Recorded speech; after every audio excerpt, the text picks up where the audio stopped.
皆さん、こんにちは。今日は18世紀のドイツ哲学を代表するイマヌエル・カントの主張、純粋理性批判を通して人間は何を知ることができるのかという根源的な問いに挑んでみたいと思います。まずは、この問いが生まれた時代背景、18世紀ヨーロッパの知的状況から話を始めましょう。当時の哲学界は、2つの巨大な潮流によって揺れ動いていました。一つは合理論です。デカルト、スピノザ、ライプニッツといった哲学者たちが、人間の理性こそが普遍的で必然的な真理を導き出す唯一の手段であると主張しました。デカルトは、我が思う、故にがあり、という命題を通じて、すべての感覚を疑い尽くした末に、思考する主体の存在だけが不動の基盤であると見出しました。この発見は、数学的な演繹の構造を模倣しながら、形而上学を再構築しようとする試みの出発点となりました。スピノザはこの思考をさらに推し進め、デカルトの二元論を超えて、神と自然を同一視する反神論的な宇宙論を構築しました。そしてライプニッツは、世界を無数の精神的実体である、端子の集合として説明し、充足理由の原理や予定調和の概念を通じて、あらゆる出来事の必然的な連関を論証しました。しかし、これらの体系は次第に現実の経験世界との接点を失い、論理の内部で完結する空虚な思辨へと陥っていきました。理性が自らの構造を世界の構造と同一視すると、現実の多様性や矛盾に直面したとき、その妥当性が疑問視されるようになったのです。もう一つの潮流は、経験論です。ロック、バークリー、ヒュームといった哲学者たちが、すべての知識は感覚と経験から生じると主張しました。ロックは、人間の心を、白紙、タブラ、ラサ、と位置づけ、知識は感覚と反省という2つの経験的源泉から生じると論じました。バークリーはさらに進んで、物質の実在そのものを否定し、存在するとは知覚されることである、と断じました。そして、この流れを集大成したのがデビッド・ヒュームです。ヒュームは、因果関係が単なる習慣的な連合に過ぎないことを示し、私たちは太陽が毎日昇るのを観察できても、その必然性を論理的に証明することはできないと指摘しました。過去の経験が未来を保証するという信念は、理性の根拠ではなく、心理的な習慣に過ぎないのです。ヒュームのこの洞察は、数学や物理学の普遍的命題さえも、経験の積み重ねに依存していると見る会議へと導きました。神の存在、霊魂の不滅、自由意志といった形而上学の伝統的テーマは、すべて経験の範囲を超える主張であり、その根拠は観察や論証に依拠できないのです。カントは、ヒュームのこの批判を、独断論的な眠りから目覚めさせた出来事として記録しました。形而上学が科学としての地位を失い、幻想の領域に追いやられようとしていた。カントはこの危機を痛感し、新たな認識論的枠組みの構築に着手しました。カントが提示した革命的なアイデアは、コペルニクス的展開と呼ばれます。従来の認識モデルは、認識は対象に適合しなければならないという前提に立っていました。しかしカントは、これを根本から覆し、対象は認識の形式に適合しなければならないと主張したのです。これは、天動説から地動説への転換に匹敵するほどのパラダイムシフトでした。カントによれば、人間は世界をそのまま受け取る受動的な鏡ではなく、時間と空間という2つの先天的直感形式、そして実体、因果性、統一性などの12の範疇という純粋概念を備えており、それらを通じて感覚的材料を構成し、統合する能動的な主体なのです。この展開は、知識の可能性の条件を外界の性質ではなく、人間の認識構造に求めるという画期的なものでした。例えば、すべての変化には原因があるという命題は、経験から機能された一般化ではありません。カントにとっては、経験が可能になるための前提条件として、知性が自らの範疇を感覚に課すことで生じる先天的総合判断です。ヒュームが懐疑的に否定した因果性の必然性は、むしろ人間が世界を認識するための不可欠な枠組みとして再定義されたのです。この展開は、18世紀の科学的状況とも深く関わっています。ニュートンの自然哲学の数学的諸原理が示した自然法則の数学的厳密性と普遍性は、カントにとって単なる観察の集積ではなく、人間の知性が自然に法則を課すからこそ成功したと解釈されました。したがって、形而上学を科学として再建する可能性が見えてきたのです。ただし、理性がその枠組みを超えて越境すると、必ず矛盾に陥ります。神の存在証明、霊魂の不滅、自由意志、これらは理性が経験の限界を超えて無条件の対象を追求した結果として生じる超越的幻象だとカントは指摘しました。純粋理性批判の目的は理性の権限を明確に定め、形而上学を科学的知識の領域から排除することではなく、その可能性を再定義することにありました。形而上学は科学ではなく実践理性の高順として救済されます。神や自由、不滅は道徳的行為の前提として、理性の実践的運用において必然的に仮定されるものなのです。こうしてカントは、知識の限界を厳密に規定することで、人間の理性の真の可能性を再び開く道を示しました。カントが提示した中心的命題の一つが、先天的総合判断です。これは、我々はいかなることを知り得るのかという問いに対する答えとして登場します。経験論がすべての知識は経験から来ると主張し、合理論が真の知識は理性のみから得られると主張する2つの極端を乗り越える試みです。カントは単なる分析的判断や経験的総合判断では普遍的かつ必然的な知識の成立を説明できないことに着目しました。その代替案として、経験に依存せず、しかも新しい情報をもたらす判断、すなわち、先天的総合判断の可能性を問うことで、人間の認識が普遍的、必然的真理を達成し得るかを解明しようとしたのです。ここで、分析的判断と総合判断の違いを整理しましょう。分析的判断は、すべての三角形は3つの当たりを持つのように、主語の概念にすでに述語が含まれている判断です。論理的に必然ですが、新たな情報は生み出しません。一方、総合判断は主語の概念に述語が含まれておらず、外部からの負荷が必要です。このリンゴは赤い。は、リンゴという概念自体に赤さが含まれていないため、経験を通じて初めて成立します。カントの関心は、経験的総合判断ではなく、経験以前に成立し、しかも知識を拡張する判断、先天的総合判断です。その可能性が本当にあるのか、と、カントはその答えを、数学に見出しました。7たす5は12に等しい。は分析的判断ではありません。なぜなら、7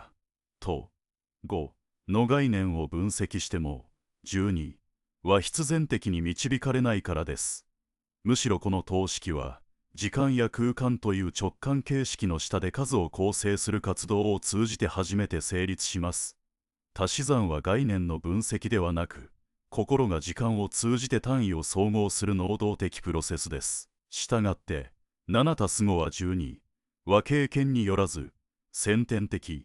であり、同時に新たな知識をもたらす総合的判断です。数学的真理は先天的総合判断の典型例とされます。自然科学の法則も同様です。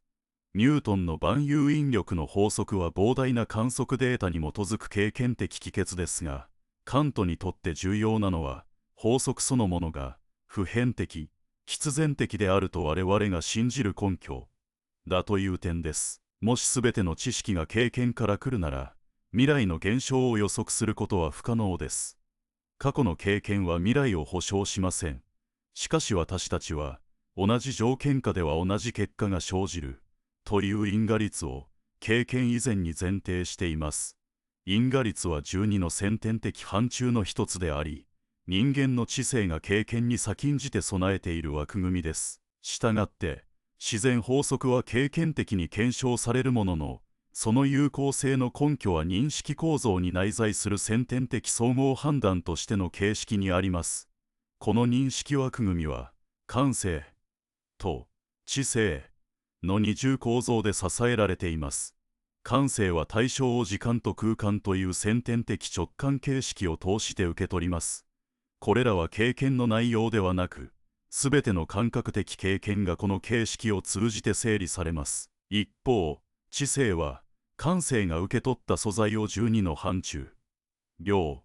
質、関係、様相に分類される概念で統合し、判断として成立させます。このプロセスこそが、先天的総合判断の実際の働きであり、経験に先立つ形式によって経験的内容が普遍的、必然的知識へと昇華されるのです。形而上学の領域でもこの枠組みは意味を持ちます。カントは、物自体、DING、案、慈悲という概念を、認識の限界を示す先見的限界概念として設定しました。物自体は私たちの認識形式、時間、空間や範疇とは独立して存在しますが、現象として現れず、直接認識できません。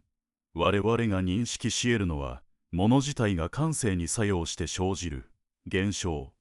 だけです。この区別により、伝統的形而上学が、神、魂、宇宙全体のような超経験的対象について絶対的知識を得ようとした試みが、認識の限界を超える誤謬であることが明らかになります。同時に、物自体の概念は、認識がどんな条件の下で可能になるのかを問うための不可欠な理論的装置でもあります。ここでカントの認識のコペルニクス的展開をもう一度整理しましょう。以前の哲学は認識が対象に合わせられると考えていましたが、カントは対象が認識の形式に合わせられると逆転させました。つまり、世界がそのまま私たちに現れるのではなく、私たちの心が備える時間、空間、範疇というフィルターを通じて世界が構成されるのです。この展開により、普遍的、必然的知識の根拠が対象側ではなく認識主体側に求められるようになりました。先天的総合判断はこの主体的構造の産物であり、人間が何を知り得るかの範囲を明らかにする鍵となります。空間と時間をめぐるカントの認識論的革命は、単なる哲学的仮説の域を超えて、人間の知覚構造に対する根本的な問い直しでした。カントは、外界の対象が持つ客観的属性ではなく、認識を成立させる、先天的な形式こそが空間と時間だと主張します。経験的知識はこれらの形式を通さなければ成立しません。例えば、机の形状を認識する行為は、机そのものの本質を捉えるのではなく、認識装置が空間という枠組みで配置した結果です。机の硬さや色も、空間と時間という形式を介して初めて秩序だった知覚として統合されます。これは単に机という物体の属性を述べるのではなく、人間の認識が世界をどのように秩序つけるかという認識論の核心に触れる考察です。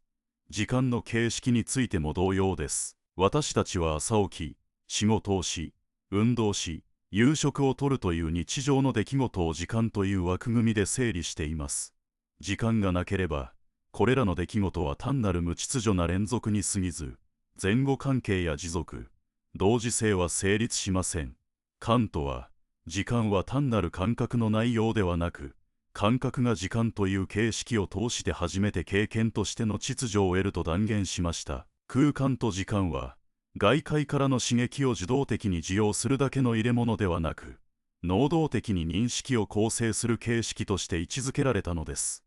この先天的形式の提唱がもたらす最大の帰結は、現象と物自体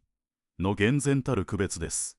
カントは、私たちが認識し得るのは常に現象に過ぎず、その背後にある物自体は直接的に知ることができないと主張しました。机を知覚するとき、私たちが捉えるのは机の現象であり、机そのものの本質であるもの自体ではありません。空間と時間という形式が感覚データを秩序つけるフィルターとして機能しているからです。この区別は形而上学的議論にとどまらず、科学的認識の限界を示唆します。どんな実験や測定も時間と空間という枠組みを前提としている以上、物自体への直接的アクセスは原理的に不可能です。カントの思考過程を追うと、まず感覚がもたらすデータは無秩序で混沌としています。正の段階、次に、この混沌が空間と時間という先天的形式を通すことで初めて秩序ある現象として構成されます。単の段階、最後に、感覚と形式の統合こそが認識の成立要件であり、これを通じて私たちは世界を理解し得ます。5の段階、この3段階の弁証法的展開が、空間と時間を単なる経験的概念ではなく、認識の基礎的構造として位置づけるカントの論理の核心です。具体例を挙げれば、虹を見た時の7色の光の帯は、空間と時間という形式が感覚データを秩序つけているからこそ、虹として認識できるのです。虹は光が特定の角度で屈折し、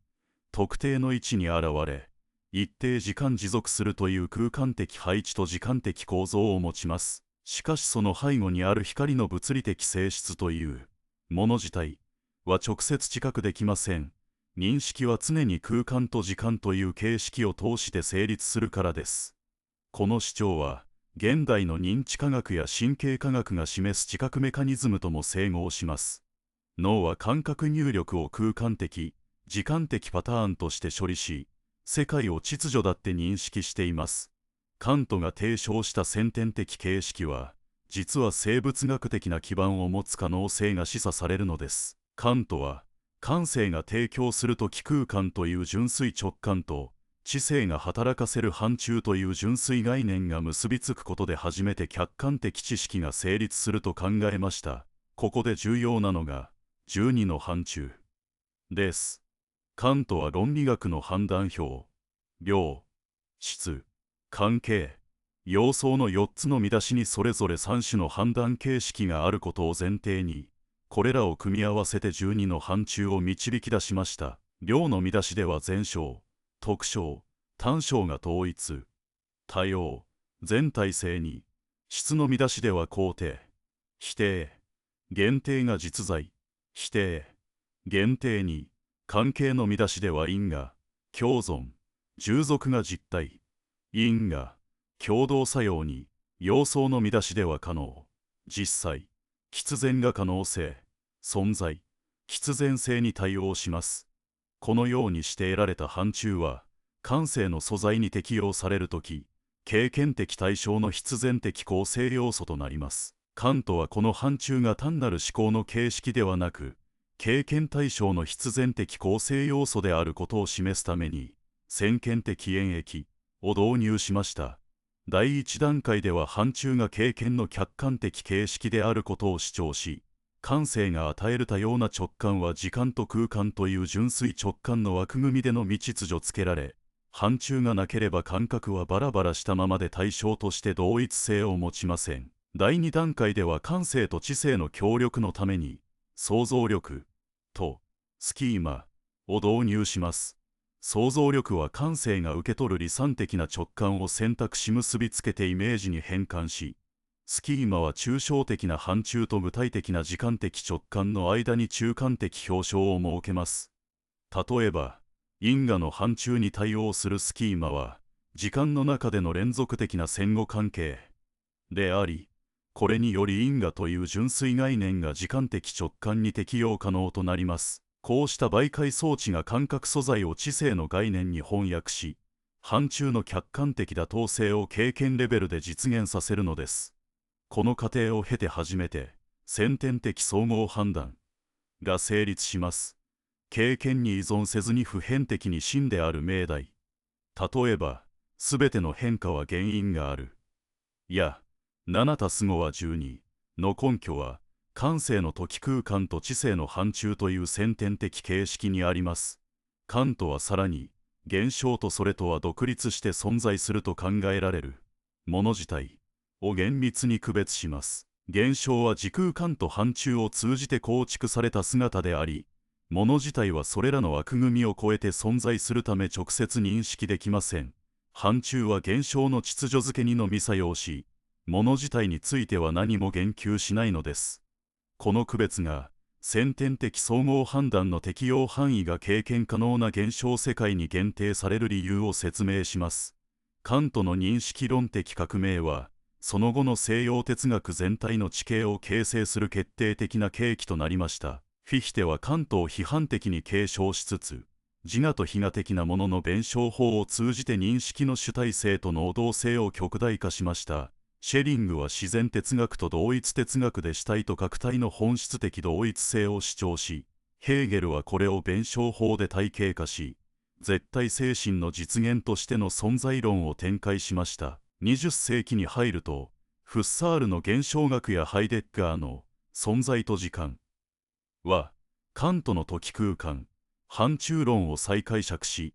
存在そのものへの問い直しへと発展させました。ラカンは精神分析を構造主義的言語学と結びつけ、無意識の構造を規定し、カントの超越論的主体性を心理的次元で再解釈しました。デリダは解体を通じて二分法的思考様式を批判し、カントの現象と実在の区分を逆に読む作業を行いました。ビトゲンシュタインは言語の限界が世界の限界を規定すると主張し、分析哲学の基礎を築きました。サルトルはカントの自由概念を拡張し、実存主義的自由と責任の問題を進化させました。フーコーは知識と権力の相互作用を分析し、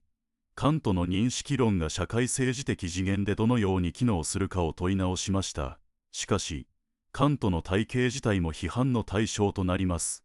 特に、もの自体の問題は深い緊張を生みました。カントはもの自体の存在を前提しつつ、それを認識できないとする二重性です。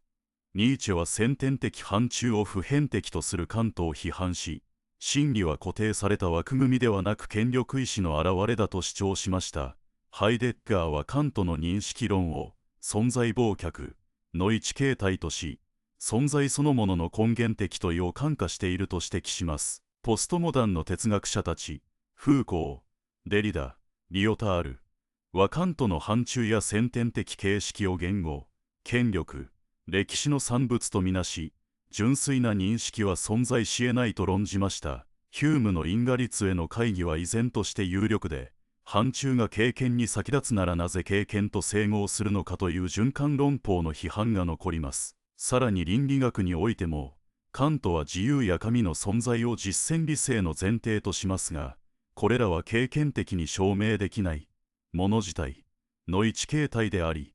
ある意味で信仰の領域にすり替えられています。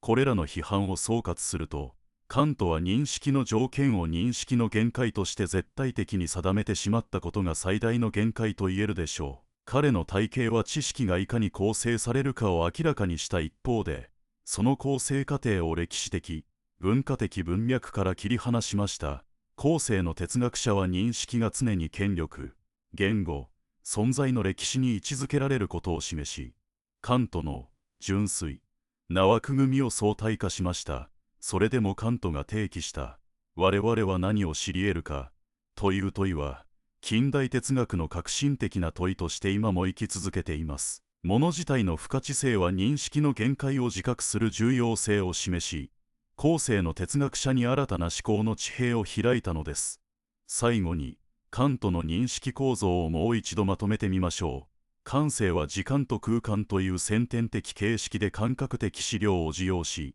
これなしには経験は成立しません。五性は概念と論理を用いて感覚資料を統合し、経験的対象を理解します。時間と空間は感性的認識の不可欠な枠組みであり、これを超えるものは人間の認識の範囲外です。現象は感性と五性の相互作用の産物であり、物自体はそれらの作用から独立した領域として常に不可視です。カントは分析的判断と総合的判断を区別し、特に先天的総合判断が数学や自然法則の基礎であるとしました。先天的総合判断は経験に依存せずに新しい知識を提供し、理性が経験の条件を設定する一方で、物自体への直接的洞察は不可能です。この認識の限界設定は、実践理性と道徳の基盤を形成します。理性は理論的領域で限界を認めつつ、実践的領域では自由と道徳法則を根拠に自律的行為を可能にします。したがって、理性の自己限定は倫理的自律と実践的自由の土台となり、カントの哲学は認識の限界と可能性を同時に示す画期的な転換点となったのです。以上がカントの純粋理性批判をめぐる大まかな流れと、先天的総合判断、認識のコペルニクス的展開、そしてその後の哲学史への影響と批判です。今回の内容が少しでも皆さんの哲学への興味を刺激し、知的探求の一助になれば嬉しいです。しかし、ここで私たちは一歩立ち止まり、カントの哲学が単なる抽象的な概念の羅列ではなく、彼が直面した具体的な歴史的、思想的危機から生まれたものであることを深く考察する必要があります。なぜなら、カントの純粋理性批判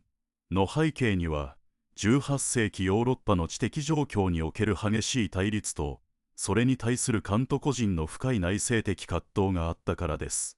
カントは、当時の哲学界を支配していた2つの巨大な潮流、すなわちデカルトに橋を発する合理主義と、ロックやヒュームによって発展させられた経験主義の間の決定的な衝突に直面していました。合理主義者たちは、経験に頼らずに純粋な理性だけで世界の本質を把握できると信じていましたが、その結果として、神の存在や魂の不滅、自由意志といった形而上学的な命題が、数学的な証明のように厳密に導き出せると主張するようになりました。これに対し、経験主義者たちは、すべての知識は感覚経験から始まるとし、理性が経験を超えて到達しようとする試みは虚妄であると批判しました。特にヒュームの懐疑論は、因果律さえもが人間の心の中で習慣的に結びつけられたに過ぎないという過激な結論に達し、カントにとって長年の眠りから覚めさせた衝撃的な出来事となりました。カントは、ヒュームの懐疑論が合理主義の独断論を打ち砕くことは認めたものの、それによって科学そのものが崩壊してしまうことには耐えられませんでした。ニュートン物理学が示すような普遍的かつ必然的な自然法則が単なる心理的習慣に過ぎないとされるなら、科学の客観的妥当性は失われてしまいます。ここにカントの哲学的動機があります。彼はヒュームの懐疑論を乗り越えつつ、同時に合理主義の独断論も回避する第三の道を探求する必要に迫られたのです。この探求の過程で、カントは従来の認識は対象に適合しなければならないという通説を根本から覆すコペルニクス的展開を敢行しました。これは天動説から地動説への転換に被験するほどのパラダイムシフトでした。カントは、もし認識が対象に適合するとすれば、経験に先立って普遍的な知識を得ることは不可能だと考えました。なぜなら、経験は常に個別的で偶然なものだからです。したがって、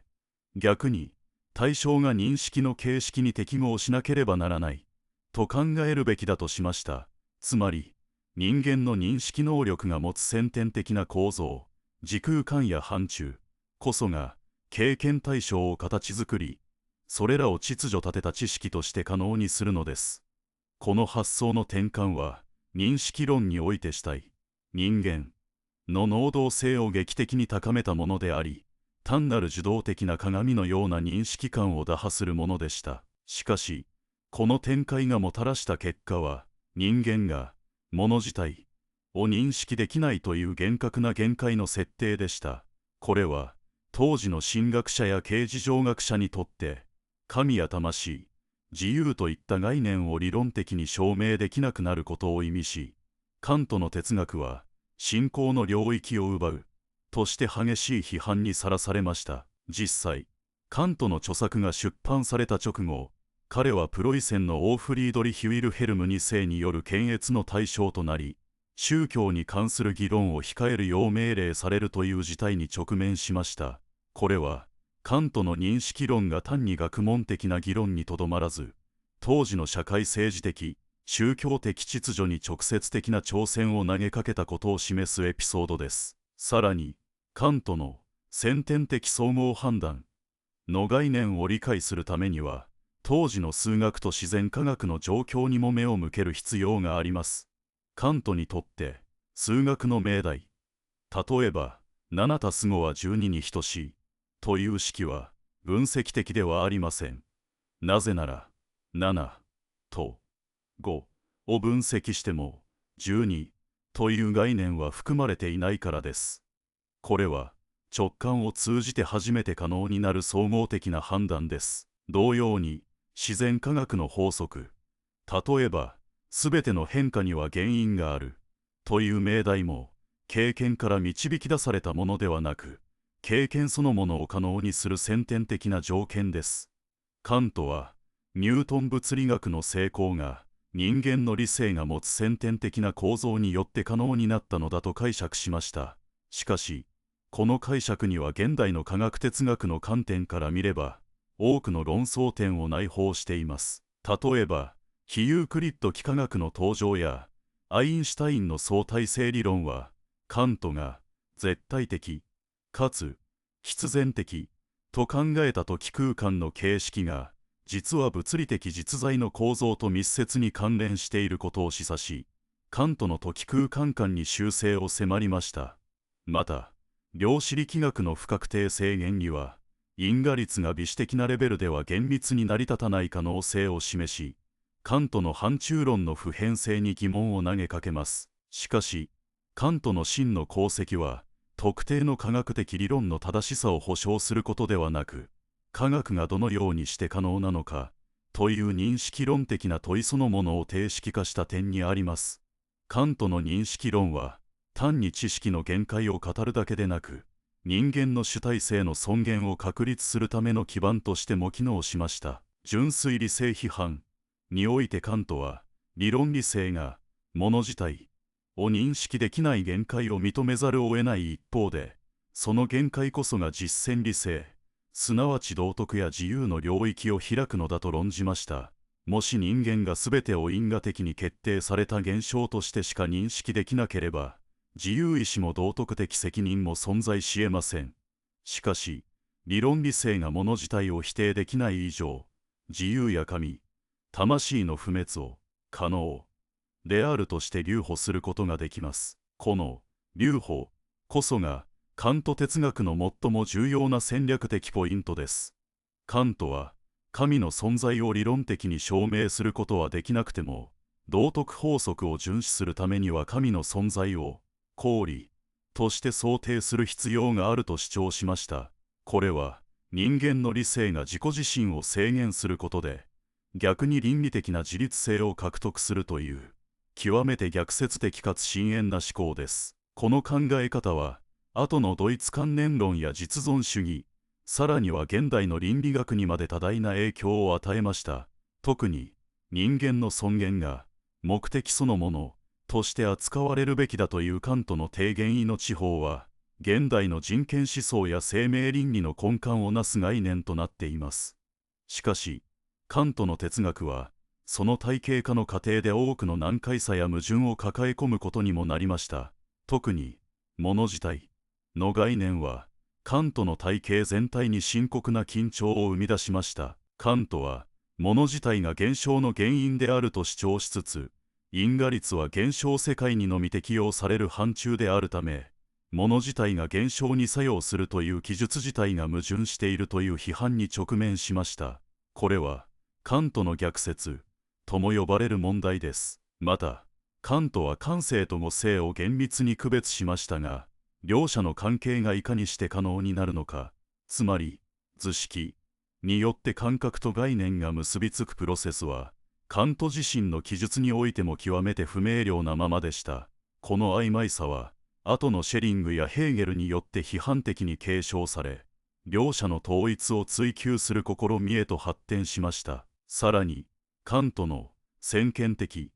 な形式が歴史的、文化的に普遍的であるという前提は、人類学や文化相対主義の観点から強く批判されました。異なる文化圏や歴史的時代において、認識の形式が異なる可能性があるとするなら、カントの純粋な理性は、実は特定の西欧的、啓蒙主義的な文脈に埋め込まれたものに過ぎないのではないかという問いが生じます。カントの認識論の革命性は、その後の哲学史において、単なる正解や誤りを超えて、思考の地平そのものを拡張した点にあります。カント以前、哲学は世界とは何かという客観的な実在の探求が中心でした。しかし、カント以降、哲学の焦点は世界を認識する主体とは何かという主観的な条件の分析へとシフトしました。この転換は、フッサールの現象学において、意識の構造への徹底的な還元として、またハイデッガーの存在論において、存在への問いとして、さらにフーコーの知識考古学において、権力と知の歴史的構成として、多様な形で展開されていきます。カントが提起した人間とは何かという問いは、認識論、倫理学、美学、そして人類学という4つの分野にまたがって探求されることになり、カント自身も純粋理性批判、以降、実践理性批判や判断力批判、そして人間学へと著作を展開していきました。この広がりこそがカント哲学の豊かさであり、同時にその複雑さでもあります。特に判断力批判におけるカントの美学論は、認識と道徳の架け橋として機能し、人間の感情の領域にも先天的な原理があることを示しました。カントは、美の判断が主観的でありながら普遍的だ統制を主張するものであると分析しました。これは、個人の好みに過ぎないのに、他者も同じように感じるべきだと期待するという、一見矛盾するような性質を持っています。カントは、この美の判断において、想像力と語性が自由に遊戯し、調和を生み出す状態を指摘しました。この概念は、後のシュレゲルやシェリング、そして現代の芸術理論にまで深い影響を与えました。また、崇高の概念もカントの美学において重要な役割を果たします。巨大な自然や圧倒的な力に対して、人間は恐怖を感じつつも、理性の優越性によってそれを超越する喜びを感じるというこの構造は、人間の有限性と無限性への憧れを象徴するものとして、ロマン主義の時代において大きな共感を呼びました。さらに、カントの哲学は、教育や政治の分野においても重要な示唆を与えました。カントは、人間が未熟な状態から脱却し、自らの理性を用いて思考する、成熟した状態へと至ることを啓蒙と定義しました。これは権威や伝統に盲従するのではなく、自らの頭で考え、公共的な議論を通じて真理を追求する態度を求めたものです。この思想はフランス革命の精神的背景の一つともなり、現代の民主主義社会における市民の責任や公共性に関する議論の基礎となっています。カントは政治体制においても共和制と法の支配を支持し、永続的な平和を実現するための国際的な枠組みを提案しました。永続平和のためにという小冊子では、国家間の関係を道徳法則に従うべき関係として捉え、国際連盟の構想を先取りするような提言を行いました。これは、カントの倫理学が単に個人の道徳に止まらず、社会制度や国際関係の設計原理としても機能し得ることを示す公例です。しかし、カントの思想は、その普遍性を目指しながらも、当時の社会的文脈から完全に自由ではありえませんでした。カントは、女性や労働者、あるいは植民地の人々に対して、当時の一般的な偏見に近い見解を持っていたことが指摘されています。例えば、カントは女性には純粋な理性が欠如していると考える傾向があり、その政治的権利を制限する考え方を示しました。また、彼の人種論における記述は、現代の視点から見れば差別的であり、啓蒙主義の普遍性が、実は特定の階級や人種に限定されたものであった可能性を浮き彫りにします。このことは、カントの哲学を評価する際に、その普遍的な洞察と、歴史的な限界を区別して考える必要性を浮き彫りにします。カントの人の概念が当時の西洋の男性に暗黙的に限定されていたという批判は、フェミニズム哲学やポストコロニアル研究において重要な議論の的となっています。カントの認識論における先天的総合判断の概念は、現代の認知科学や人工知能の研究においても新たな光を当てられています。認知科学者たちは、人間の脳がどのようにして外界の情報を処理し、意味あるパターンを抽出するのかを研究していますが、そのプロセスにおいて、脳が先天的な構造やアルゴリズムを持っているという仮説は、カントの考えと驚くほど類似しています。例えば、言語習得における普遍文法の仮説や、空間認識における先天的なメカニズムなどは、カントの感性の形式や範疇の現代的な解釈として捉えることができます。また、人工知能の学習プロセスにおいて、初期の重み付けやアーキテクチャが学習の方向性を決定づけるという事実は、何らかの先天的な枠組みの存在を示唆していると言えるかもしれません。ただし、現代の科学は、その枠組みが生物学的進化によって形成されたものであることを示し、カントが想定したような非歴史的、非経験的な、先天的なものとは異なる起源を持つことを明らかにしています。しかし、カントの問い、知識の可能性条件は何かという問いは、脳科学や AI 研究においても依然として革新的な課題であり続けています。さらに、カントの哲学は、現代の量子力学の解釈問題とも興味深い対話を生み出しています。量子力学における観測者の役割や波動関数の収縮の問題は、観測対象と観測主体が不可分に結びついていることを示唆しており、カントの対象が認識の形式に適合するという発想と通じるものがあります。量子論的な世界観では、観測されるまで粒子の位置や運動量は確定しておらず、観測行為自体が現実を構成する一因となります。これは、カントが現象を認識主体の構成物であると論じた点と驚くほど相似的です。もちろん、カントは量子力学を予見していたわけではありませんが、彼の認識論が科学の基礎的な構造に対する深い洞察を提供していたことは否定できません。現代物理学が直面する実在の定義の難しさは、カントのもの自体と現象の区別を新たな文脈で再考することを迫っています。カントの哲学が現代において依然として重要である理由は、彼が提示した限界の哲学が現代社会が直面する複雑な問題に対する重要な視点を提供しているからです。グローバル化、環境危機、AI の台頭、生命倫理の課題など、現代の人間はかつてないほどの技術的、社会的な可能性に直面すると同時に、その制御不能な側面に対する不安も抱えています。カントが理性の限界を自覚する重要性を説いたのは、理性が万能であるという傲慢さを戒め、人間の有限性を謙虚に受け入れる態度を養うためでした。この態度は、科学技術が暴走するのを防ぎ、人間の尊厳や自然の価値を尊重する倫理的基盤となります。また、カントの目的王国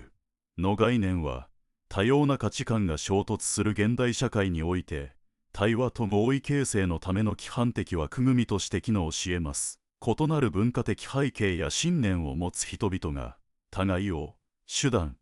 としてではなく、目的として尊重し合うためには、カント的な道徳的直感が不可欠です。カントの純粋理性批判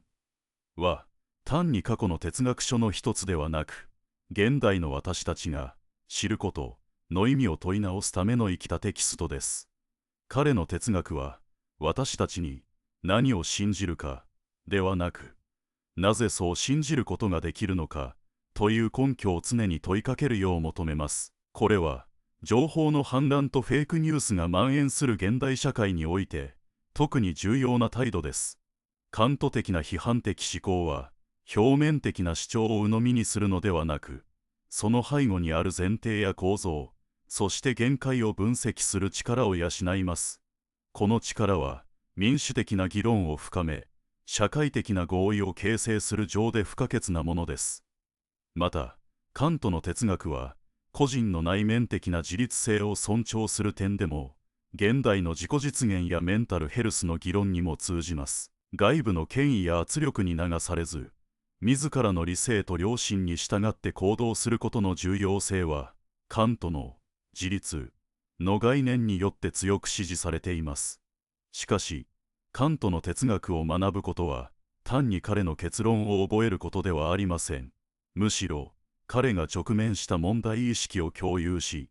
彼が試みた思考の過程を追体験することが重要です。カントは、独断的な確信と懐疑的な定念の間で揺れ動き、苦悩しながらも、人間理性の可能性と限界を同時に描き出そうとしました。その葛藤のプロセス自体が、哲学的探求の本質を体現しています。カントの著作は、難解で、しばしば退屈に思えるほど緻密な論理の展開で満ちていますが、そこには人間の理性に対する深い信頼と、それに対する厳格な批判が織り交ざっています。この緊張関係こそが、カント哲学の生命力であり、読者を飽きさせない魅力の源です。カントの認識論的展開は、哲学史において、近代の誕生を告げる鐘となりました。それ以降、哲学はもはや世界をありのままに映し取る鏡ではなく、世界を構成する主体の活動を分析する鏡となりました。この転換は、後の実存主義、現象学、分析哲学、ポストモダン思想など、あらゆる哲学潮流の土台となりました。それぞれの潮流は、カントの問題を異なる方向から展開し、あるいは批判しながら、独自の地平を開いていきました。フィヒテの自我の能動性、シェリングの自然と精神の同一性、ヘーゲルの弁証法的発展、キルケゴールの主観的真理、ニーチェの力への意志、フッサールの意識の構造、ハイデッガーの存在への問い、デリダの脱構築、フーコーの権力と知の分析、これらすべてが、カントが投げかけた、我々は何を知り得るか、という問いに対する応答と言えます。現代において、カントの哲学を再考することは、単なる学問的な趣味ではありません。それは、私たちがどのように世界と関わり、どのように他者と共存し、どのように未来を築いていくべきかという、実践的な問いへとつながっています。カントが示した限界の意識は、我々の傲慢さを抑制し、謙虚さを促すとともに、その限界の向こうにある自由の可能性を確信させる力を持っています。私たちは、物自体を直接知ることはできませんが、現象世界を通じて、道徳法則に従って行動し、自由を行使することは可能です。この限界と自由の法こそがカント哲学の核心であり、現代を生きる私たちに最も必要な知恵の一つです。さらに、カントの美学と目的論の考察は、現代の芸術や環境問題に対する理解を深める鍵となります。カントは、自然の美や崇高さを単なる快楽の対象としてではなく、人間の道徳的感覚と響き合うものとして捉えました。これは、自然を単なる資源や利用対象として扱う近代の姿勢に対し、自然そのものの内在的価値を認める視点を提供します。環境倫理の文脈において、カントの目的王国の概念を拡張し、自然や他の生物もまた、目的そのものとして尊重すべき対象であると考える試みは、持続可能な社会を構築するための重要な思想的資源となっています。また、芸術における創造性の問題も、カントの天才論を通じて再考されるべきです。カントは、天才とは規則を生み出す能力を持つものと定義し、芸術が単なる技術的な模倣ではなく、自由な創造の産物であることを強調しました。この視点は、現代の AI 芸術やデジタルコンテンツの時代において、人間の創造性の独自性と価値を問い直す上で重要な指針となります。カントの哲学は、その体系の完成度と、それに対する批判の多様性によって、常に生きている哲学として機能してきました。彼の思想は、時代とともに変化し、新たな解釈を生み出しながら、現代の知の地平を形成し続けています。カントが提起した問いは、決して答えが出ない問いではなく、問い続けること自体が人間の理性の営みであり、その探求過程においてこそ、人間としての尊厳と自由が実現されると言えるでしょう。私たちは、カントの哲学を単なる過去の遺産としてではなく、現在進行型の思考のツールとして活用し、複雑化する現代社会における困難な課題に対処していく必要があります。その際、カントが示した批判的な態度、すなわち、すべての前提を疑い、その根拠を明確にしようとする態度が、最も重要な指針となるはずです。最後に、カントの純粋理性批判が私たちに与える最大の贈り物は、理性の限界を知ることによって、逆に理性の可能性を広げることができるという洞察です。物自体の不可知性を認め、現象世界に限定されることを自覚することで、私たちは独断論の罠から解放され、より開かれた、謙虚で、かつ創造的な思考が可能になります。この思考の自由こそが、カントの啓蒙の真の精神であり、現代を生きる私たちが継承すべき最も貴重な遺産です。カントの哲学は、私たちに考える勇気を授け、未知の未来に向かって歩み出すための羅針盤として、これからも輝き続けることでしょう。その探求の旅は、決して終わりません。なぜなら、人間が理性を持つ限り、その限界と可能性を問い続けることが、人間としての宿命であり、誇りだからです。このようなカントの思想的遺産は、現代科学の進展に対しても鋭い問いを投げかけています。特に量子力学や認知科学の発展は、観察者の役割について再考させます。量子現象においては、観測行為そのものが現象の在り方を決定づけるというパラドックスが指摘されますが、これはカントの対象は主体によって構成されるという主張と驚くほど共鳴しています。カントが18世紀に提唱した認識の主体が世界を形作るという考えは、20世紀以降の物理学の革命の中で予期せぬ形で正当化されているとも言えるでしょう。例えば、ハイゼンベルクの不確定性原理やシュレーディンガーの猫の思考実験は、客観的な現実が独立して存在するという古典的信念を揺るがし、むしろ認識行為との関係性の中での意味を持つ現象としての実在を示唆します。こうした科学的知見は、カントの現象と物自体の区別を単なる哲学的過程ではなく、自然理解の根本に関わる洞察として再評価させる力を持っています。さらに、人工知能や脳科学の進歩も、カントのカテゴリーや直感形式の概念を新たな文脈で検討する契機となっています。AI が大量のデータからパターンを学習し、ある種の判断を行うようになっても、それが本当に理解しているのかという問いは、カントにとっての等覚の総合的統一や自我の同一性と深く関わっています。カントによれば、単なる感覚の集合ではなく、私が思っているという統一された意識がなければ、知識は成立しません。この自我の統合は、現在の神経科学がまだ解明できていない領域であり、AI がいかに高度なシミュレーションを言っても、真の主体性を獲得しているとは言い難い点と重なります。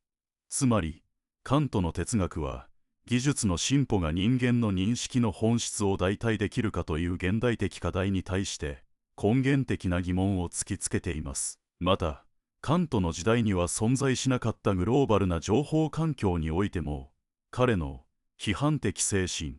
は極めて重要な意味を持ちます。SNS やアルゴリズムによる情報フィルターが個人の認識を歪めるリスクが高まる中で、何を知り得るかという問いは、単なる理論的関心を超えて民主主義の存立に関わる問題となっています。カントが啓蒙とは何かにおいてあえて知ることを SAPERE、AUDE と呼びかけたのは、権威や習慣に依拠せず自ら考える力を行使することの重要性を強調したためです。現代における誤情報やフェイクニュースの蔓延は、まさにこの自ら考える力が試されている状況であり、カントの教師はメディア・リテラシーの哲学的基盤として再び注目されています。このようにカントの哲学は科学、技術、社会の変容とともに常に新しい解釈と応用の余地を与え続けています。彼の施策は完成された過去の体系ではなく、私たち一人一人が直面する認識的、道徳的課題への対話者として今日も生きています。カントが純粋理性批判を執筆した1781年、ヨーロッパはまだ理性が神学や伝統に従属する時代の末期にありました。彼がゲーテやハーネックと同時代に生きたこの時期、哲学者たちは神の啓示や自然の秩序を知識の根拠とみなす傾向が強く、科学的発見もしばしば聖書解釈の枠内で説明されていました。しかしカントは純粋理性批判の序文でこの状況を理性の幼児期と断じ、自らの仕事は理性の自立を促す聖人への導きであると宣言しました。その意図は単なる認識論の革新ではなく、人間が自らの理性を武器に神学的権威や君主の命令に依存せず、自らの判断で世界を理解する自律的主体を創出することにありました。この思想は当時のドイツの大学でさえ神学部が哲学部を支配するという構造の中での極めて挑戦的な行為でした。カントはケーニヒスベルクの大学で神学教授たちの反対を押し切り、講義で神の存在証明を哲学的に解体し、代わりに実践理性の領域へと神を移すという画期的な転換を実行しました。この行動は単なる学問的議論ではなく、市民が自らの理性で考える権利を主張する政治的倫理的宣言でした。彼の批判は紙とペンの上での議論ではなく、社会の知的支配構造を変えるための革命的実践だったのです。その結果、19世紀の科学革命や市民社会の形成は、カントの理性の自立の理念なしには成り立たなかったでしょう。彼の哲学は、知識の枠組みを再定義するだけでなく、人間が権威に従う存在から自ら法を立てる存在へと転化する、その道筋を示したのです。